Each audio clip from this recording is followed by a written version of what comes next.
Sa isang tahimik na baryo sa Leyte, nakilala si Aling Rosa bilang isang matandang albularya.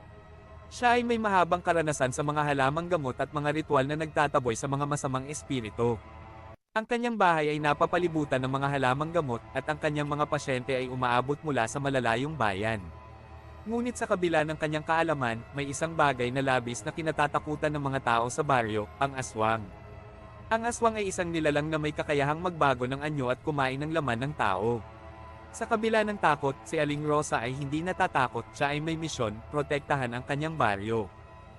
Isang gabi, habang ang buwan ay mataas sa kalangitan, may narinig na sigaw mula sa isang bahay sa tabi ni Aling Rosa. Agad siyang tumakbo patungo sa pinagmulan ng sigaw. Doon, nakita niya si Mang Pedro, ang ama ng batang si Marco, na nag-aalala dahil nawawala ang kanyang anak. Aling Rosa, tulungan mo kami. Nawawala si Marco. Umiiyak na sabi ni Mang Pedro. Sandali lang, Mang Pedro. Kailangan nating maghanap, sagot ni Aling Rosa. Agad niyang kinuha ang kanyang bag na puno ng mga halamang gamot at mga amulet.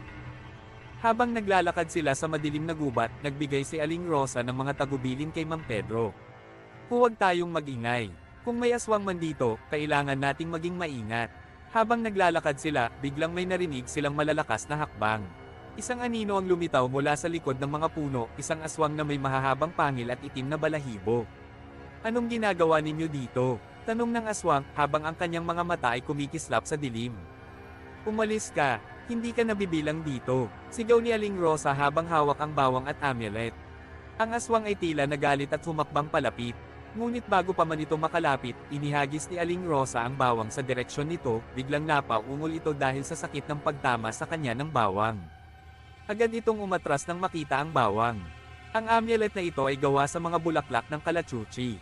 Ito ang magbibigay proteksyon sa atin, sabi ni Aling Rosa habang inilalagay ito sa kanyang leeg. Muli, sinubukan ng aswang na lumapit, ngunit dahil sa bawang at amulet, hindi ito nakalapit kay Aling Rosa at Mang Pedro. Sa huli, nagdesisyon ang aswang na umatras at tumakas pabalik sa gubat. Matapos ang insidente, natagpuan nila si Marco na natutulog sa ilalim ng isang puno. Marco, nandito ka, sigaw ni Mang Pedro habang yakap-yakap ang kanyang anak. Salamat, Aling Rosa. Salamat sa iyong tulong. Pasasalamat ni Mang Pedro habang umiiyak. Ang mahalaga ay ligtas na siya, sagot ni Aling Rosa. Ngunit kailangan nating maging mapagmatsyag. Ang aswang ay hindi mawawala. Mula sa araw na iyon, ang baryo ay nagpasya na magsagawa ng mga ritual upang protektahan ang kanilang lugar mula sa aswang. Si Aling Rosa ang naging leader ng kanilang mga seremonya, nagtuturo sa kanila kung paano gumamit ng mga halamang gamot at amulet. Bawat buwan, nagsasagawa sila ng isang pagdiriwang kung saan nag-aalay sila ng mga bulaklak at pagkain upang itaboy ang masamang espiritu. Ang kanilang samahan ay lumakas, at unti-unting nawala ang takot sa kanilang mga puso. Si Aling Rosa ay hindi lamang naging albularya, siya rin ay naging simbolo ng pag-asa at lakas para sa baryo. Sa bawat pagdapo ng dilim, alam nilang may kasama silang matatag na babae na handang ipaglaban sila laban sa kahit anong panganib. At sa kabila ng mga kwento tungkol sa aswang, natutunan nilang hindi lamang sila dapat matakot kundi dapat silang magkaisa at lumaban para sa kanilang tahanan at pamilya.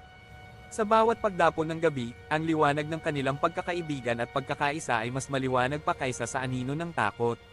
Wakas.